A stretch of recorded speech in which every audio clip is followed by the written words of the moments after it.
2023년 6월 고의학력평가 21번에서 25번 독서지문 설명 진행하도록 하겠습니다. 먼저 첫 번째 문단입니다.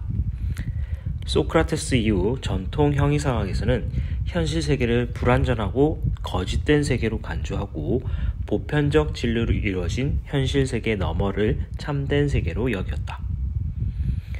첫 번째 문장에서는 전통 형이상학의 입장에 대해 설명하고 있는데, 형이상학적 입장을 지지하는 사람들은 보편적 진리를 추구하고 있고, 그 다음에 현실 세계는 불안정한 지식으로 이해하고 있습니다. 그들은 삶의 목적이 현실 너머에 있는 초월적 가치에 추구 있다고 보았으며 이선적 사유를 통해서 이를 발견하고자 하였다. 그래서 보편적 진리를 파악하기 위해서 이선적 판단을 통해서 그 보편적 진리를 이해하고자 하였다 라고 이해하시면 될 것 같습니다. 이것은 삶의 외부에 있는 절대적 가치를 토대로 삶의 의미를 파악하고자 하는 사유 방식이었다. 바로 이 점에 반대를 한 철학자가 니체였다. 그렇다면 첫 번째 문단에서는 전통 형이상학의 특징과 그 전통 형이상학을 반대하면서 나선 철학자 니체를 소개하고 있다 정도로 이해하시면 될 것 같습니다. 두 번째 문단입니다. 니체에 따르면 삶은 삶을 둘러싼 가치들의 근원이며 가치를 평가의 출발점이다. 그리고 가치는 삶의 유용함과 그것이 삶을 더 강하게 만들어주는가에 따라서 평가된다. 그래서 니체에게 가치라는 건 삶의 유용성의 척도 정도로 보시면 될 것 같습니다. 그런데 전통 형이상학은 도덕적 성이라는 절대 가치를 삶의 궁극적 목적으로 여기고 이에 따라서 개별적 삶을 재단하려 하였다. 그의 반대에 있는 전통 형이상학적 입장에서는 도덕적 선이라는 절대적 가치를 궁극적 목적으로 삼고 있고 그것을 통해서 삶을 맞추려고 하고 있다라고 이해를 하시면 될 것 같습니다. 이에 따르면 삶의 본능적 욕망은 억압되어야 되는 것이며 현실적 삶은 개선되어야 되는 부정적인 것이다.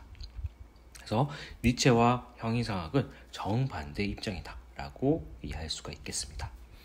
따라서 현실적 삶을 긍정하고 그 속에서 끊임없이 발전하고자 하는 태도는 도덕적 선에 맞지 않는 무가치한 현실적 욕구들을 충족하려는 태도에 지나지 않게 된다. 결국 현실적 삶 자체도 무의미한 것이 되고 만다. 니체는 그 자체로 목적이할 삶을 초월적 가치 실현의 수단으로 간주하는 앞뒤가 바뀐 사유방식을 전적으로 반대하였다. 그래서 두 번째 문단에서는 현실적 삶을 우선순위에 두느냐 도덕적 선을 우선순위에 두느냐에 따라서 니체 입장과 형이상학적 입장을 둘로 나뉜다 라고 이해하시면 될 것 같습니다. 세 번째 문단입니다. 니체는 전통 형이상학의 도덕적 가치를 좇으며 노예로 살아가는 대신 각자가 주인으로서 스스로의 삶을 살아갈 것을 강조했다. 그러기 위해서 끊임없이 무언가를 넘어서고 더 높은 것으로 나아가고자 하는 욕망, 즉 힘의 의지가 필요하다고 보았다. 그래서 주체적 삶을 살기 위해서 힘의 의지라는 걸 제시하였습니다. 이것은 자신의 내면의 힘과 능력을 좀 더 높은 차원으로 발휘하고자 하는 의지이기도 했다. 하나의 힘의 의지가 다른 힘의 의지를 이겨도 또 다른 힘의 의지가 수시로 나타나므로 이것은 창조와 생산이 무한히 이루어지게 하는 의지이다. 니체의 힘의 의지를 자연스러운 것으로 수용할 때 현재의 자신을 극복하고 새로운 가치를 창조할 수 있다고 보았다. 그래서 네 번째 문단에서는 스스로가 주인으로서 삶을 살아갈 것을 강조했고 이것을 이루기 위해서는 힘의 의지가 중요하다. 힘의 의지의 역할에 대해서 소개하고 있는 문단이었습니다. 다섯 번째 문단입니다. 니체에 따르면 삶을 긍정하고 상승시키고자 하는 것은 강자들은 삶의 유용한 가치들을 끊임없이 추구한다. 각각의 삶이 자신의 상승을 위해 힘의 의지를 중심으로 다투기도 하는데 이때 필요한 것이 아곤, 경쟁이다. 자신과 동등하거나 자신보다 뛰어난 사람을 넘어서려 하는 것으로 자신이 가진 크기를 확인하고 더 상승시키기 위한 필요한 과정이다. 그렇기에 아곤의 궁극적 목적은 경쟁자의 제압이 아니라 자신의 성장이 있다. 그래서 자신의 성장을 위해서는 경쟁이 필요하고 그 경쟁이라는 건 힘의 크기를 확인하고 성장의 과정이다 라고 보시면 되겠습니다. 자신이 뛰어남고자 하는 강자는 자신을 자극하고 발전시키는 선의의 파트너가 된다.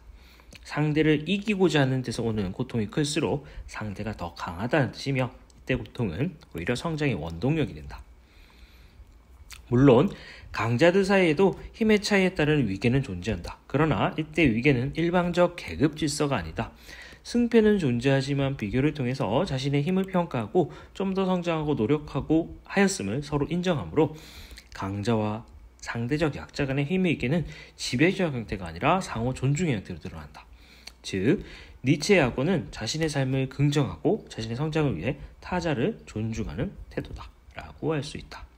자, 그래서 5번째 문단에서는 아곤이라는 개념을 설명하고 있는데 이 아곤을 통해서 자신이 한 단계 더 성장할 수 있고 이 아곤은 상대방과의 경쟁을 통해서 힘의 계급 질서가 생기는 게 아니라 상호 존중의 형태로 나타난다 라고 설명하고 있었습니다.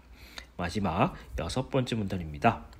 니체는 삶을 긍정한다는 것은 삶을 마주하는 어려움을 잘 극복하고 성장하는 태도를 의미한다고 보았다. 강자를 넘어서려는 의지를 옹호한 니체의 철학은 현실을 살아가는 우리 삶의 그 자체로 긍정할 수 있는 철학적 토대를 마련했던 점에서 의미가 있다. 자, 그래서 마지막 6번째 문단은 니체의 철학이 삶에 주는 의의에 대해서 설명하면서 마무리하고 있다 정도로 이해하시면 되겠습니다. 지금까지 2023년 고2 6월 학력평가 21번에서 25번 독서지문 설명이었습니다.